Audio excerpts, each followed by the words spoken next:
السلام علیکم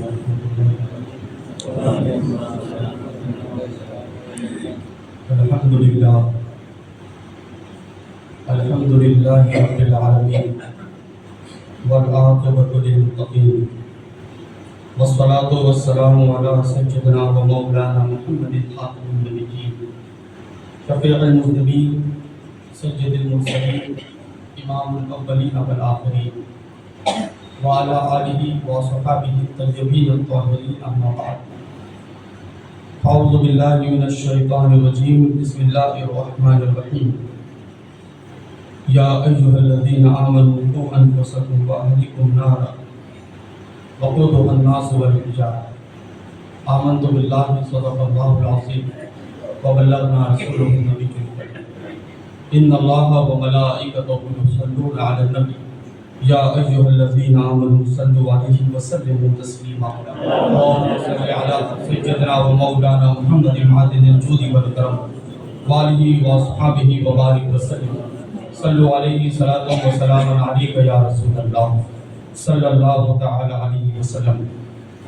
امام اہل سنت مجددین دین و ملت الشیخ امام احمد رضا محدث بریلوی علیہ الرحمۃ والرضوان بارگاہ رسالت معاذ علیہ الصلوۃ والتسلیم میں یوں خراج عقیدت مناجات کی شکل میں پیش کرتے ہیں۔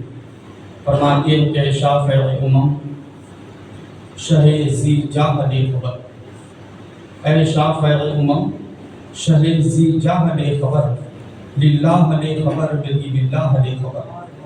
دریا کا جوش ناؤ نہ بیڑا نہ خدا، دریا کا جوش ناؤ نہ بیڑا نہ خدا، میں ڈوبا تو کہاں ہے میرے شاہ خبر۔ پھر فرماتے ہیں کہ اہل عمل کو ان کے عمل کام آئیں گے، اہل عمل کو ان کے عمل کام آئیں گے، میرا ہے کون تیرے سوا اہل خبر۔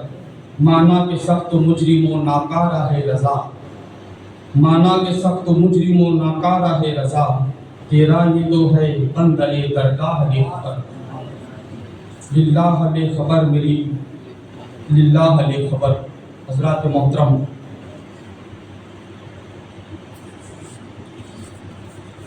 اس دور پرفتن میں ایک شریف النفس انسان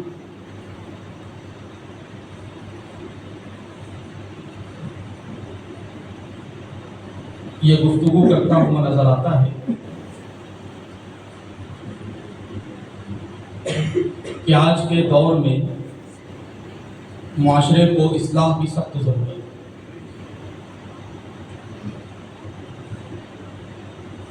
معاشرے کی اصلاح ہر شریف النفس، ہر دانشور، ہر اہل سمجھ چاہتا ہے کہ معاشرہ سدھر جائے،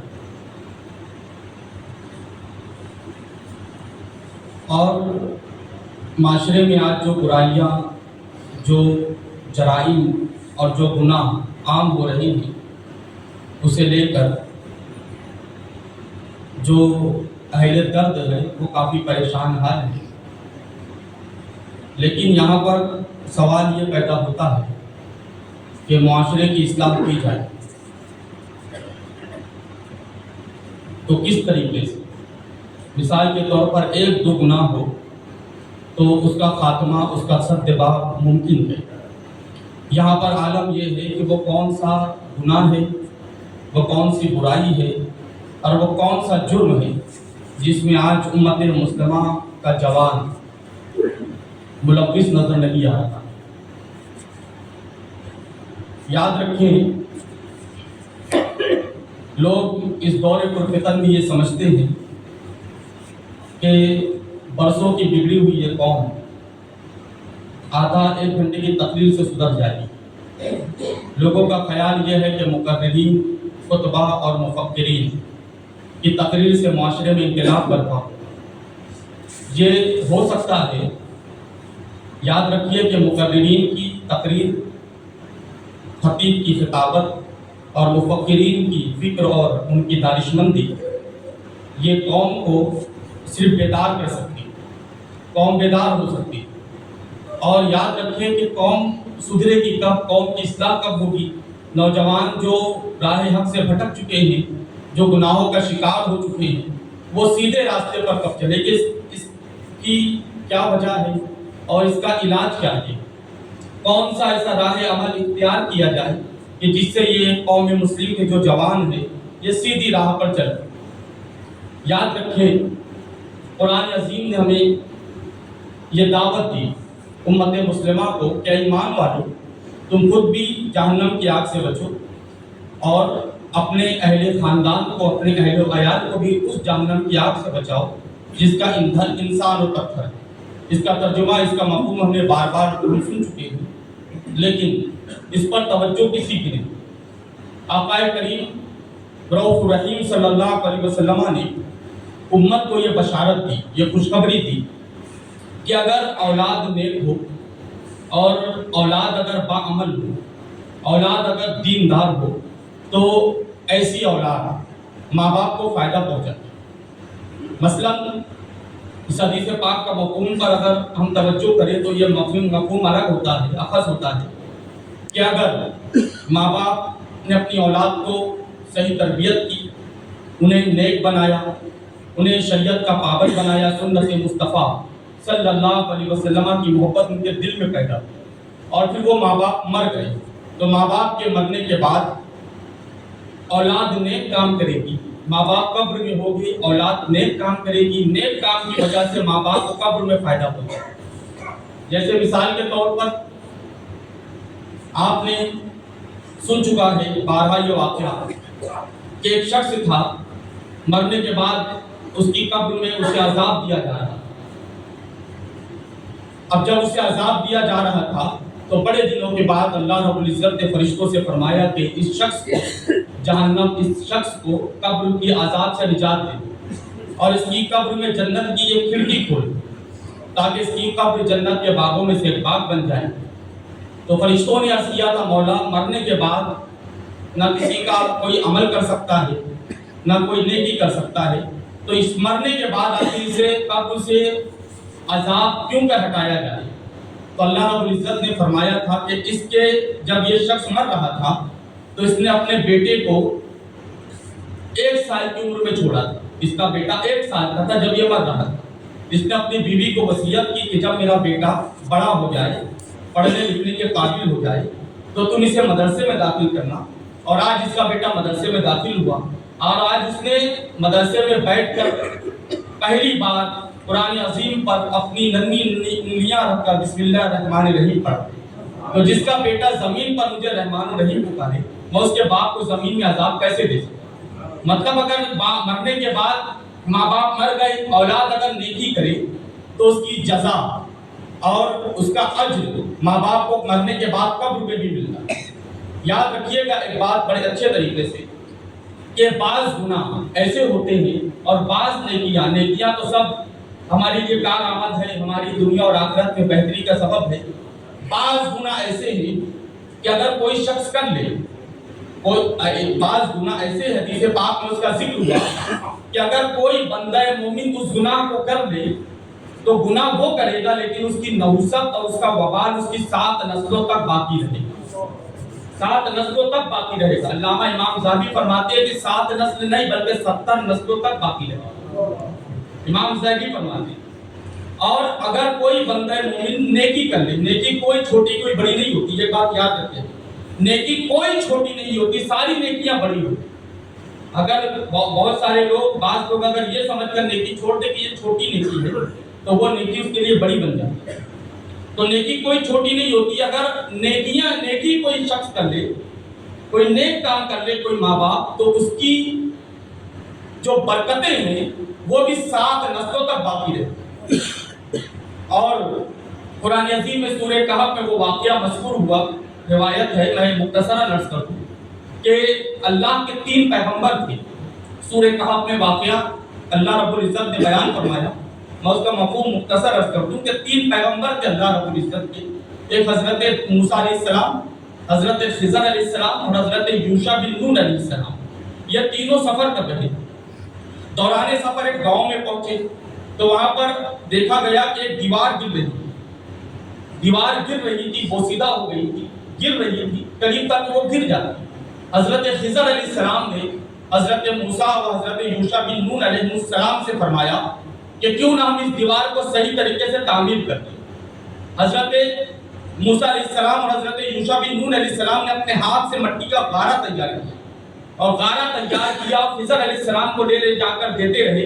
حضرت خضر علیہ السلام نے اپنے نبوت والے ہاتھ سے اس دیوار کو تعمیر فرما دی, اینٹ لگا لگا کر اس دیوار کو تعمیر فرما دی. تو حضرت موسیٰ علیہ السلام نے سوال کیا, ہم اس بستی میں آئے تو اس بستی والوں نے ہمیں کھانے کے لیے بھی ہمیں انہوں نے نہ پوچھا, نہ انہیں آرام کے لیے جگہ دی, آخر آپ نے ان کے ساتھ یہ نیک کام کیا اور انہوں نے کوئی اجرت بھی نہ دی, آخر آپ نے یہ کیوں کیا؟ تو قرآن عظیم کا مفہوم ہے, خضر علیہ السلام نے فرمایا کہ اے موسیٰ, بات دراصل یہ ہے کہ اس دیوار کے نیچے 2 یتیم بچوں کا خزانہ دفن ہے. اگر یہ دیوار گر جاتی تو ان کا خزانہ باہر آ جاتا, ان کی دولت باہر آ جاتی اور گاؤں والے لوٹ لیتے, تو وہ یتیم بچے کیا ہوتے, محروم رہ جاتے. تو میں نے ان یتیم بچوں کے خزانے کی اور دولت کی حفاظت کے لیے اس دیوار کو تعمیر کر دیا, جب وہ بچے بڑے ہوں گے تو اپنی دولت حاصل کر لیں گے. تو اب قرآن عظیم میں یہ جو واقعہ بیان ہوا, تو آخر وہ یتیموں میں ایسی کون سی خاص بات تھی کہ جس کی وجہ سے اللہ نے 3 پیغمبروں کو بھیجا اور ان کے خزانوں کی, ان کی دولت کی حفاظت فرمائی. تو مفسرین فرماتے ہیں کہ ان یتیموں کے جو دادا تھے, یعنی 7 نسل پیچھے جو ان کے دادا تھے وہ بڑے نیک اور متقی پرہیزگار, تو اللہ نے ان کے تقوی, ان کے پرہیزگاری کی برکت 7 نسل کے بعد ان کے 2 یتیم بچوں کو عطا فرمائی. مطلب اگر اولاد ماں باپ نیک ہوں, ماں باپ دیندار ہو تو اس کی برکت کئی نسلوں تک باقی رہتی ہے. اور اگر اولاد نیک ہو جائے, اولاد متقی پرہیزگار ہو جائے ماں باپ کی اچھی تربیت کی وجہ سے, تو ماں باپ اگر قبر میں ہے, اولاد جتنے نیک کام کرتے جائے گی ماں باپ کو اس کا فائدہ پہنچتا جائے گا. اب وہ کون سے ایسے کام ہیں, گناہ ہیں, میں چند گناہوں کا ذکر کروں کہ جس کے وبال کئی نسلوں تک باقی رہتا. ایک ہے جھوٹی قسم کھانا. حدیث قدسی ہے, المعجم الکبیر کی حدیث ہے, حدیث قدسی ہے, اس کا مفہوم ہے کہ اللہ رب العزت نے ارشاد فرمایا کہ اگر کوئی شخص میرے نام کی جھوٹی قسم کھائے تو میں اس جھوٹی قسم کھانے والوں پر بھی اور اس کی 7 نسلوں پر بھی لعنت کرتا ہوں. لعنت کا مطلب جو اللہ کی رحمت سے دور ہو جائے. اب ذرا غور کریں کہ کوئی شخص اگر 100 روپے کی جوتے چپل بیچتے ہوئے اللہ کی جھوٹی قسم کھائے, کوئی اگر اپنے خراب پھل اور فروٹ کو ٹھیلے پر کھڑے ہو کر قسم کھا کر اچھا بتا کر بیچ دے, تو تھوڑے سے مال کمانے کے لیے, تھوڑی سی دنیا کمانے کے لیے تم نے اللہ کی جھوٹی قسم کھائی, لیکن اس کا وبال یہ ہوا کہ 7 نسلوں تک اللہ کی لعنت پڑتی ہے. ایک یہ جھوٹی قسم کھانے والے کی نسلیں خراب ہوتی. دوسرا, جو شخص جھوٹ بولے, جھوٹ بولنا یہ بھی بہت بڑا گناہ ہے. اس پر اس کے پہلے شاید حدیث پاک پیش کی جا چکی ہے. جو شخص جھوٹ بولتا ہے اللہ تعالیٰ اس گھر پر بھی لعنت بھیجتا ہے. تیسرا یہ کہ جس گھر سے گھنگرو کی آواز آئے, گھنگرو جو ہمارے گھر کی عورتیں پازیب کی شکل میں پہنتی ہے, اس میں گھنگرو جڑے ہوئے ہوتے.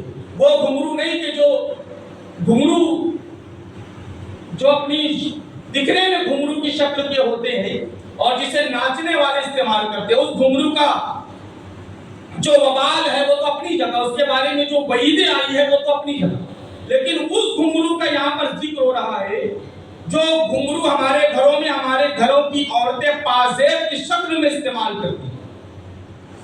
اگر میرے آقا نبی کونین صلی اللہ علیہ وسلم نے ارشاد فرمایا اگر کسی گھر سے گھنگرو کی آواز آئے, پائل کی آواز آئے, تو اللہ تعالیٰ اس گھر پر بھی لعنت فرماتا ہے. اور اگر کوئی پوری بستی والے اس گھنگرو کی آواز پر خاموش رہ جائے, کوئی اس گھر والے کو متنبہ نہ کرے, تو پوری بستی پر اللہ تعالیٰ لعنت فرماتا ہے. لعنت کے مستحق بنتے ہیں پوری بستی والے.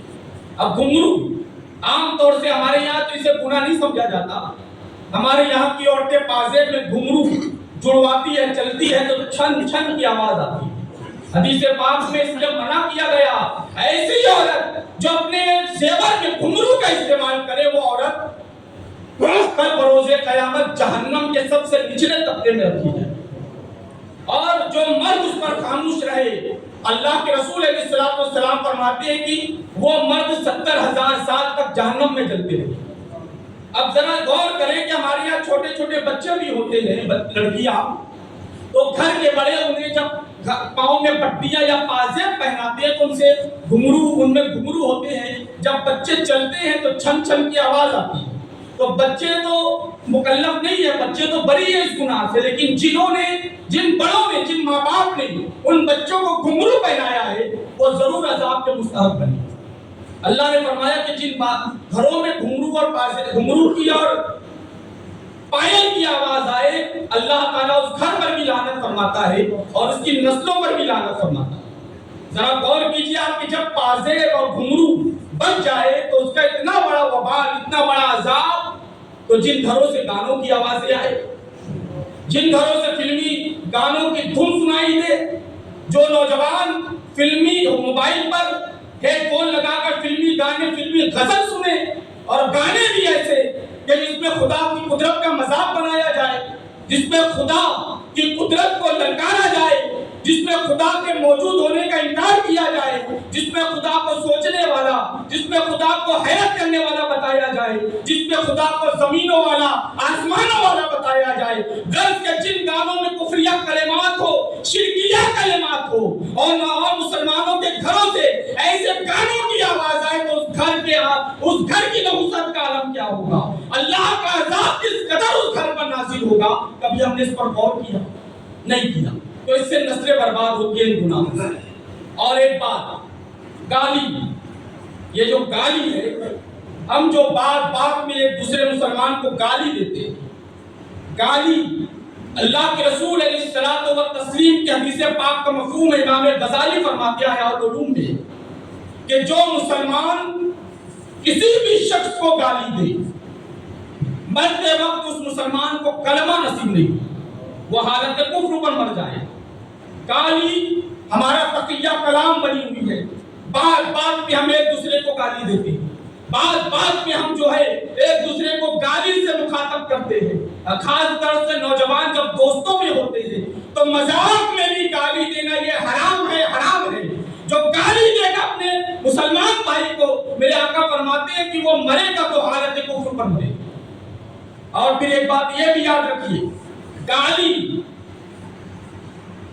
کتنا بڑا، گالی کا تو ایک الگ وبال ہے، ایک الگ عذاب ہے۔ ایک بزرگ ہے حضرت بندہ نواز گیسو دراز رحمت اللہ تعالیٰ علیہ، سلسلہ چشتی کے ایک عظیم بزرگ۔ آپ ایک مرتبہ دلی کی سرزمین پر تشریف لائے، آپ کے ملفوظات میں لکھا ہے کہ آپ ایک مرتبہ دلی کی سرزمین پر تشریف لائے، اور آپ کے ایک دوست تھے جو مفتی صاحب تھے اور وہ حکیم بھی تھے۔ جب حضور بندہ نواز گیسو دراز علیہ الرحمہ اپنے دوست کے یہاں مفتی صاحب کے یہاں آئے تو مفتی صاحب خوش ہوئے، تو اتنے میں ایک غیر مسلم ہندو شخص ان کے پاس آیا، تو مفتی صاحب نے کہا، اس کا نام بنو تھا، اس نے کہا بنو، ابے بنو جا تو بعد میں آنا۔ کیا کہا مفتی صاحب نے؟ ابے بنو جا تو بعد میں آنا۔ حضور بندہ نواز گیسو دراز رحمت اللہ تعالی علیہ سنتے رہے۔ جب وہ غیر مسلم چلا گیا تو حضور بندہ نواز گیسو دراز علیہ الرحمہ نے فرمایا، مفتی صاحب آپ نے اسے ابے کہہ کر مخاطب کیا، ابے کہہ کر۔ تو مفتی صاحب شرمندہ ہو گئے، لیکن اپنی شرمندگی بچانے کے لیے انہوں نے کہا، مفتی صاحب وہ تو غیر مسلم تھا نا، اس لیے میں نے اسے ابے کہہ دیا۔ تو حضور خواجہ بندہ نواز گیسو دراز رحمت اللہ علیہ فرماتے ہیں، وہ غیر مسلم تھا لیکن تم تو مسلمان تھے، تمہیں اپنی زبان پر کنٹرول کرنا چاہیے تھا، تمہیں اپنی زبان کو قابو میں رکھنا چاہیے تھا۔ آج ذرا اس بات پر غور کریں، وہ نوجوان، وہ مرد جو بات بات میں گھر میں اپنی بیویوں کو گالیاں دیتے، بعض نمک سالن میں نمک کم ہو جائے تو گالیاں، اگر بیوی نے کوئی کام نہ کی ڈھنگ سے اچھے طریقے سے تو گالیاں۔ بعض نوجوان اپنے ماں باپ کو گالی دیتے ہیں، بعض لوگ اپنے رشتہ داروں کو گالیاں دیتے ہیں۔ یہ گالی، یہ وبال جان ہے، یہ آخرت کی بربادی کا سبب ہے۔ جو شخص گالی دیتا ہے اللہ تعالیٰ اس کی 7 نسلوں پر لعنت فرماتا ہے۔ تو یہ گالی سے بھی ہمیں بچنا چاہیے۔ ہم اکثر دیکھتے ہیں، کہنا نہیں چاہیے اللہ ماشاء اللہ، ویسے تو ہمارا نوجوان بڑا سمجھدار ہے، لیکن بعض لوگ بائک چلا رہے ہیں، کہیں گاڑی آپس میں ٹکرا گئی تو زبان سے گالی نکلتی ہے، اور پھر وہ ایک غیر مسلم اگر ہو اور آپ ٹوپی لگا کر، آپ اسلامی لباس پہن کر شکل سے وضاحت سے آپ مسلمان نظر آ رہے ہو اور کسی غیر مسلم کو آپ گالی دے، تو سوچیں اسلام کے تعلق سے اس کے دل میں کتنی غلط فہمیاں پیدا ہو۔ تو یہ گالی، اس سے ہمارے نوجوانوں کو بچنا چاہیے، ہر مسلمان شخص کو بچنا چاہیے۔ عورتیں بھی گالیاں دیتی اپنی اولادوں کو، ان سے بھی گزارش ہے کہ وہ بھی اپنی اولاد کو گالی دینے سے بچیں۔ ہم نے دراصل دین کو ٹوپی پہننے کا نام، داڑھی رکھنے کا نام، کرتا پائجامہ پہننے کا نام، گوشت کھانے کا نام، اس کا نام ہم نے دین سمجھ لیا کہ سب کچھ یہی دین ہے۔ دین یہ نہیں ہے، دین یہ بھی ہے کہ آپ کی زبان سے اور آپ کے ہاتھ سے دوسرا مسلمان شخص محفوظ ہے، یہ بھی دینداری ہے۔ تو یہ جو میں عرض کر رہا تھا کہ کچھ گناہ ایسے ہیں کہ جس کا وبال ہماری نسلوں تک باقی رہتا ہے، اور بھی بے شمار گناہ انشاءاللہ پھر اور کسی موقع پر ہم عرض کریں گے۔ لیکن ماں باپ اگر اپنی اولاد کو نیک بنا کر چھوڑ دے، ماں باپ اگر اپنی اولاد کو دیندار بنا کر چلے جائے، تو اس کا فائدہ کیسے پہنچتا ہے ذرا غور بھی۔ شیخ عبدالحق محدث دہلوی علیہ رحمت و رضوان، یہ 11ویں صدی ہجری کے مجدد، جن کا مزار مبارک دلی کی سرزمین پر، اسی دور میں شیخ احمد سرہندی مجدد الفسانی علیہ رحمت و رضوان، وہ بھی مجدد ہوئے۔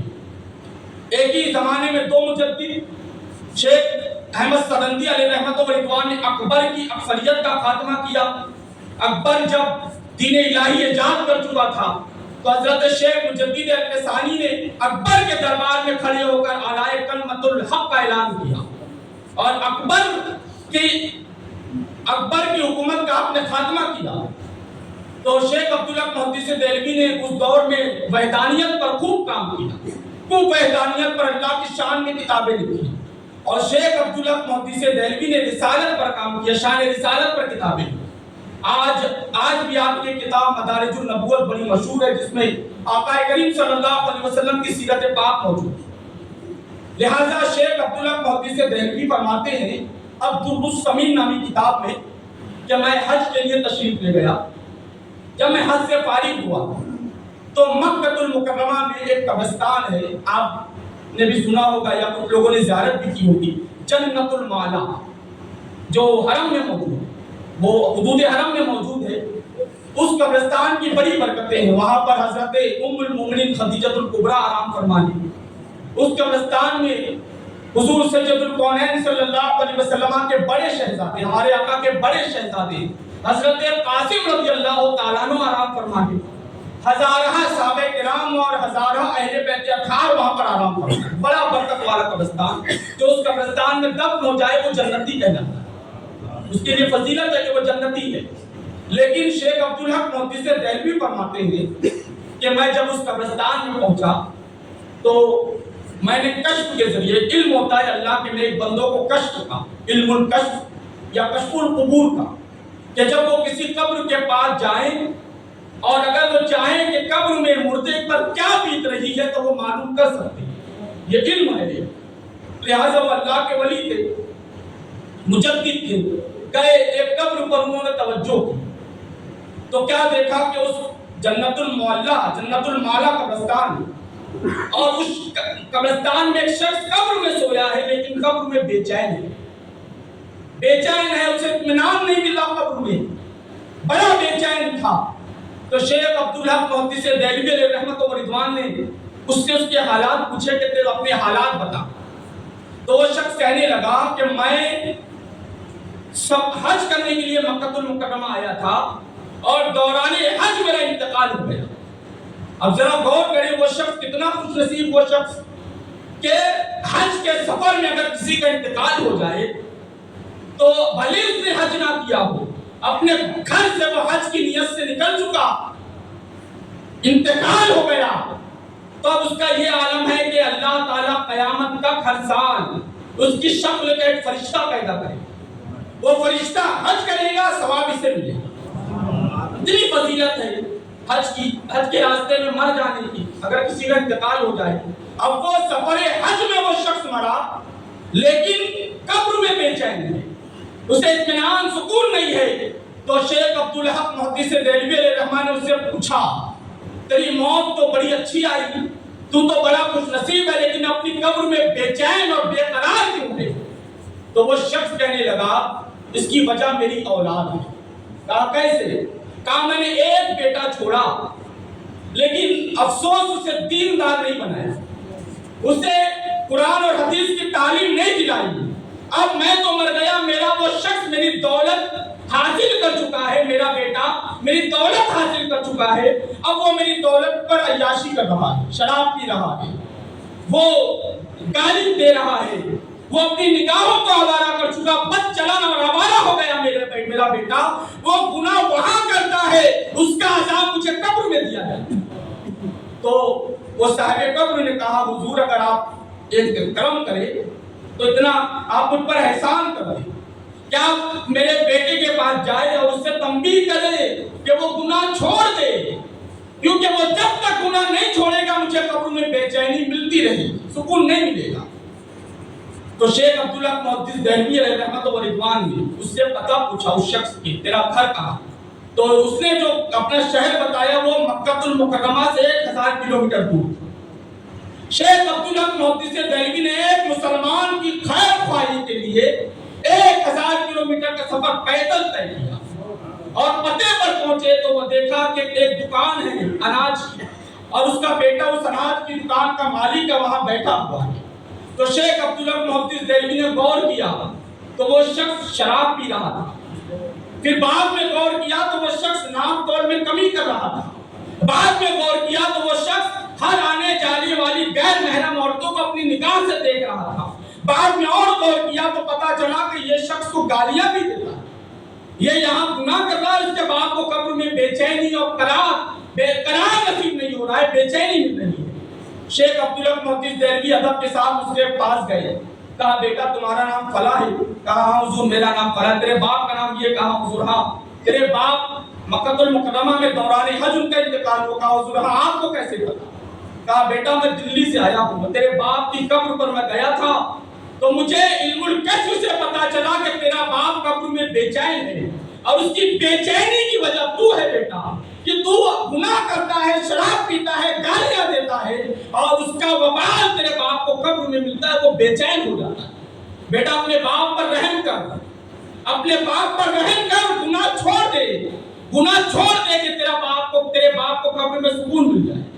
جب وہ شخص سنتا ہے کہتا ہے حضور آپ ہاتھ بڑھا، میں آپ کے ہاتھ پر توبہ کرنا چاہتا۔ اس گناہ گار شخص نے حضور شیخ عبداللہ محدث دہلوی کے ہاتھ پر توبہ کی، اور پھر آپ اس گھر میں 3 دن تک مہمان رہے۔ خواب میں جب سوئے تو خواب میں دیکھا وہ شخص تشریف لائے، کہا حضور آپ نے بڑا کرم کیا، میرے بیٹے نے ادھر توبہ کی اور ادھر اللہ تعالیٰ نے قبر میں مجھے سکون اور قرار نصیب فرمایا، میری قبر میں جنت کی کھڑکی کھول دی، میری قبر جنت کے باغوں میں سے باغ ہے۔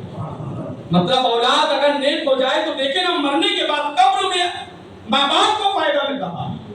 اب وہ نوجوان جو شراب پیتے ہیں، گانجا پیتے ہیں، جو عیاشی کرتے ہیں، جو آوارہ گردی کرتے ہیں، جو گانے سنتے ہیں، جو جھوٹی قسم کھاتے ہیں، جو گالیاں دیتے ہیں، ذرا وہ غور کرے کہ اگر تمہارے والدین دنیا سے چلے گئے تو ان کی قبر میں انہیں کتنی تکلیف ہو رہی ہے۔ اور یہ بات کوئی دنیا دار لیڈر نے نہیں کہی ہے، یہ بات اللہ کے رسول نے کہی، جن کے کہنے سے ہم نے اللہ کو ایک مانا۔ یہ اس صادق و مصدوق پیغمبر کی بات ہمیں ماننی پڑے گی، اگر ان کی بات کا ہم انکار کرتے تو پھر ہم مسلمان کیسے؟ اسی لیے اس بات پر غور کر اپنے حالات سدھارے۔ جنت المعلا جیسے قبرستان میں اگر ایک شخص بیٹے کی گناہوں کی وجہ سے بے چین ہو سکتا ہے تو پھر ہماری قبرستان میں اگر کوئی ایسے ماں باپ ہو جن کے خدا نہ کرے جن کے بچے گناہ کر رہے ہو تو وہ کتنے بے چین ہو، وہ کتنے بے قرار ہو۔ ذرا اپنے حالات پر غور کریں اور خدا کے واسطے اپنی بچوں کی تربیت صحیح طریقے سے انہیں دینداری سکھائے۔ بار بار کہا جاتا ہے انہیں دینداری سکھائے۔ بچے چھوٹے ہوں تو گالی دے رہے ہو تو ان کی گالی پر ہنسے نہ، انہیں تنبیہ کریں۔